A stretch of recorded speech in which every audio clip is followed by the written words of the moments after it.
Good evening, everyone. I'm Congressman Joaquin Castro, and it's my distinct honor to serve on the Board of Directors for the National Endowment for Democracy. And I want to say thank you to Ken Wallach, who's done a great job leading the board, and also to Damon Wilson. And the incredible staff of NED, and of course, all the folks who made it possible for us to convene and recognize these honorees tonight. For decades, even as our nation became more polarized politically, Congress has maintained steadfast bipartisan support for the people of Tibet. Just yesterday, I joined my colleagues in the House of Representatives to pass bipartisan legislation, the Resolve Tibet Act, that President Biden will soon sign into law, strengthening America's commitment to Tibet and reiterating our dedication to its future.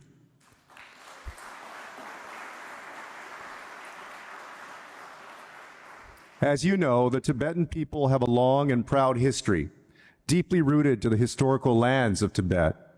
Ever since China's invasion of Tibet in 1950, the Tibetan people have struggled to maintain their culture, religion, and autonomy in the face of an escalating pattern of repression by Chinese authorities. In recent years, despite an alarming rise in forced population transfers and other crimes against the Tibetan people, Tibet's leaders, particularly those in the Tibetan government in exile, have done remarkable work to keep hope alive among their countrymen.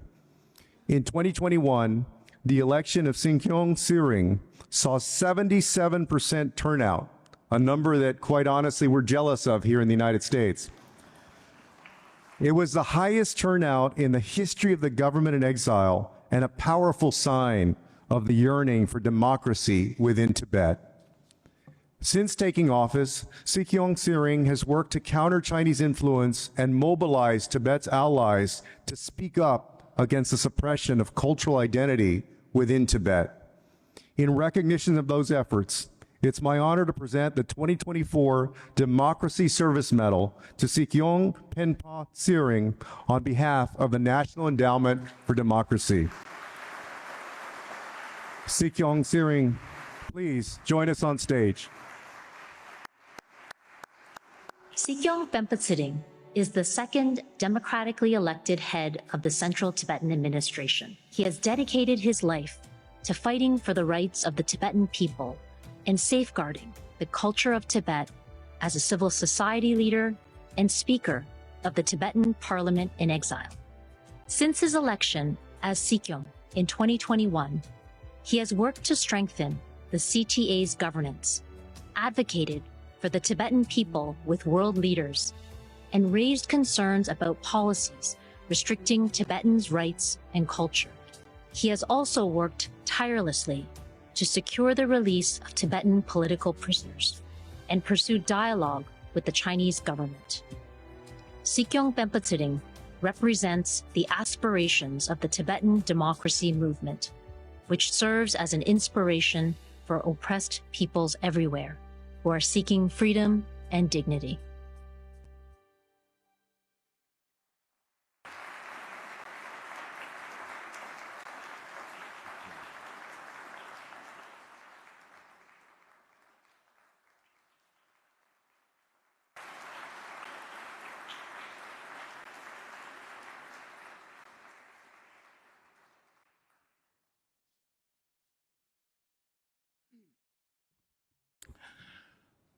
Excellencies, dignitaries, ladies and gentlemen, I can see Speaker Pelosi has arrived here already.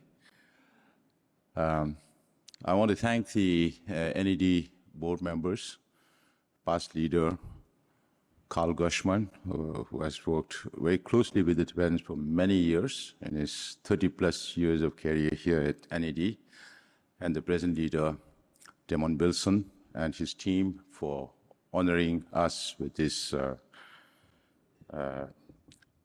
service medal. My name is Penpa, as you must have heard. Penpa is a very simple name in Tibetan. It's just P-E-N plus P-A, means Saturday, because I know I was born on a Saturday. I don't know the year, I don't know the month, because those days there were no records in the exile community. So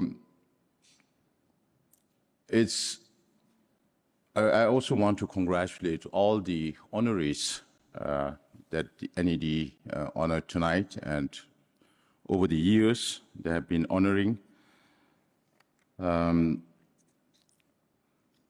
am a very ordinary person. I just try to follow His Holiness' wisdom.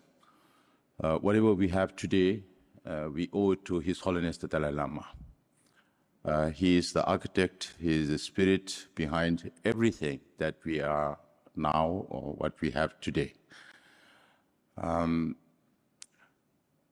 I personally have not contributed as much as you would have hoped I had, because it's just 30 years of my service for the Tibetan people, and this award is for the people I serve, for the Tibetan people, for the Central Tibetan Administration.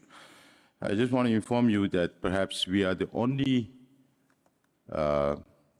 government in exile with a fully functional democratic polity. Those of you who have been to Dharamsala have seen, witnessed the institutions that we have, our cabinet, our Supreme Justice Commission, the Parliament, and the three autonomous bodies of Election Commission, Auditor General's Office, and Public Service Commission. We have a cabinet with 7 ministries in India, and it's all thanks to the Indian government and the support that we receive from the US government. The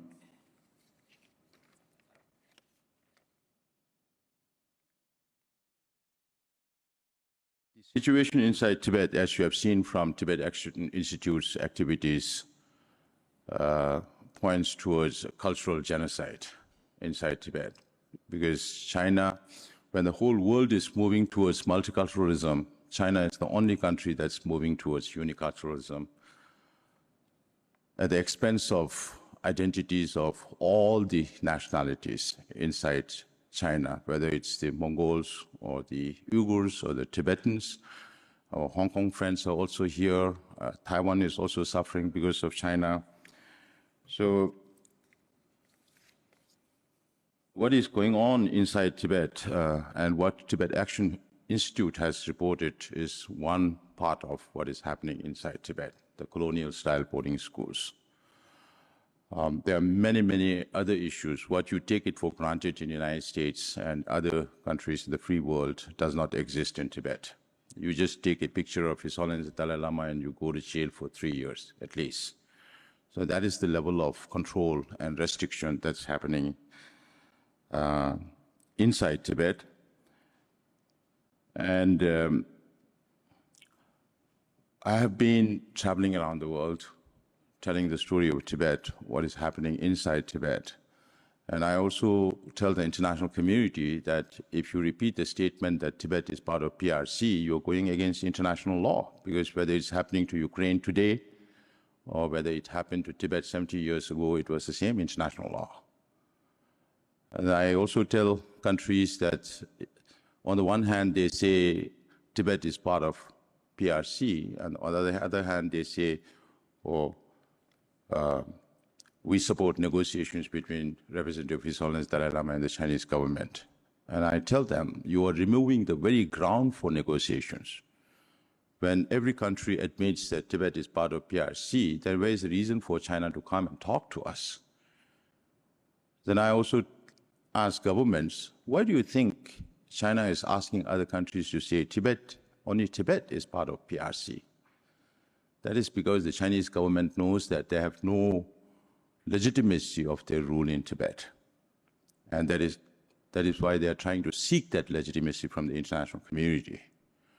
So I also want to take this opportunity to thank our friends in the Congress, particularly led by Speaker Emerita Nancy Pelosi, and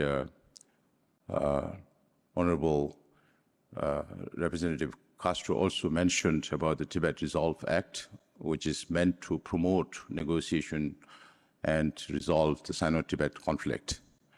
And this is a bipartisan bill, bicameral, and this was approved, just yesterday it got approved in the House through the suspension of rules to reconcile the wordings between the Senate and the House, and hopefully it'll go to the President's office very soon. And I also want to inform you that we have a congressional delegation coming to Dharamsala, led by Michael McCall, Chair of the Foreign Affairs Committee, and Representative Meeks, Minority Leader in the Senate House Foreign Affairs Committee, and Speaker Emerita Nancy Pelosi will also be joining this delegation, and they are planning to leave tomorrow. So I have to be back in Dharamsala before they reach Dharamsala. In fact, I came this morning, so I'm still a little bit groggy. But I really appreciate this opportunity to be here and to speak about Tibet and the Tibet Action Institute and the role that they have played. Now, all we can say is we tell countries, please don't look at us only from the perspective of being a victim of communism. Nobody wants anarchy in China. But at the same time, we have to make China accountable for what they are doing. China is a threat not only to the nationalities within China, like Tibetans, Uyghurs, and Mongols, but it's a threat to the whole world. Because they are not talking only about repression, not imposing repression inside Tibet, but they want to export their system of governance in the name of global security initiative, global economic initiative, global civilizational initiative. So these are a real danger and threat to the free world, and we all need to work together to make China accountable. We are born in this world as a free person. All human beings are born to be free, not to be enslaved physically or mentally. And this is exactly what is happening inside Tibet, and we need your support more than ever before. And thank you again for honoring us with this award. And I received this very humbly on behalf of all the Tibetans inside Tibet and outside Tibet, and on behalf of all my colleagues who are in Dharamsala, because democracy doesn't happen because of one person.